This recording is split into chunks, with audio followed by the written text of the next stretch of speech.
Hi there, we're just going to continue now with these 7 strategies over 7 days. Day 2. Yesterday I covered AI-powered marketing and personalization, and we talked about the multiplier effect and how it fits in with normal marketing activities that you would put into place in any case. And today I'm going to talk about something else that's pretty normal, and that is to target a pre-existing customer base. And why it's normal is that those customers are already in the marketplace. So in other words, if we target a group of people that are already buying the kind of thing that you sell, guess what? The chances are it's going to be a lot easier to make that sale. So less pioneering in a sense and more targeting. These customer bases, by the way, don't have to be yours.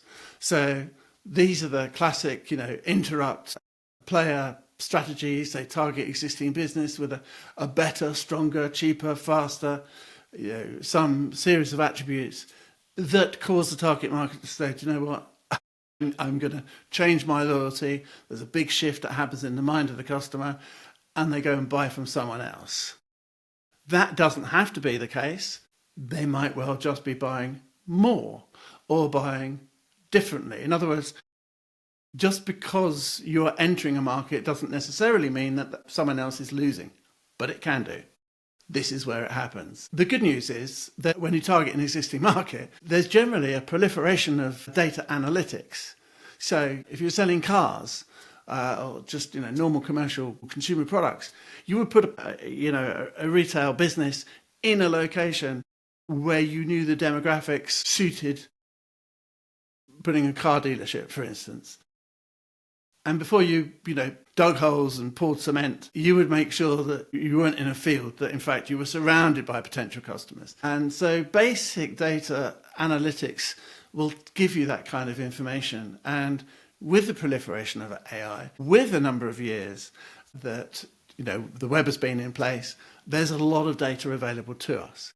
And it just doesn't tell us about demography. It can tell us about not only the who, but the why and the what. And of course, there's nothing to stop us doing our own research within that target market to find what they're happy with, what they can do without, what they miss, bang. So the danger in this process, and there is just one, is the resistance to cannibalization.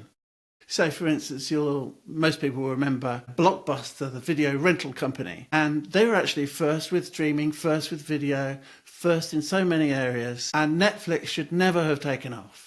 However, Blockbuster couldn't let go of physical stores and actual rental and product returns.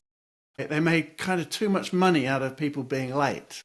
That was such a big profit earner for them. So they just didn't promote it as much. But of course, this became the big benefit of Netflix. You literally paid a monthly fee. That was all you ever paid. And you could consume all you wanted. And Blockbuster completely locked out.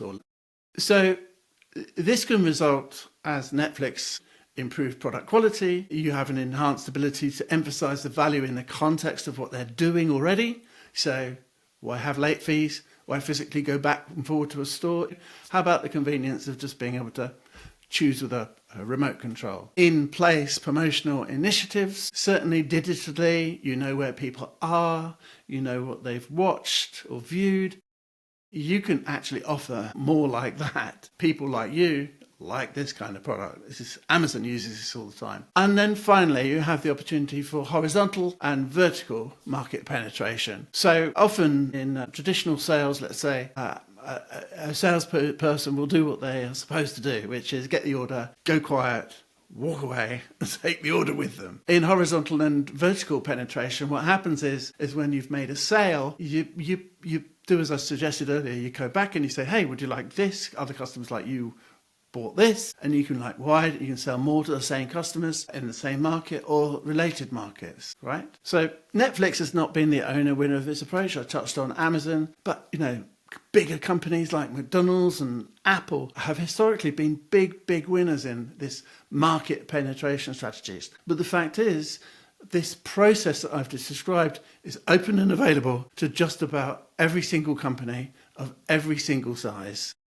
everywhere in the Western world, where data analytics data is available. And it's just so inexpensive to buy, and relatively easy to analyze and understand what's going on. It certainly is something I do a lot of.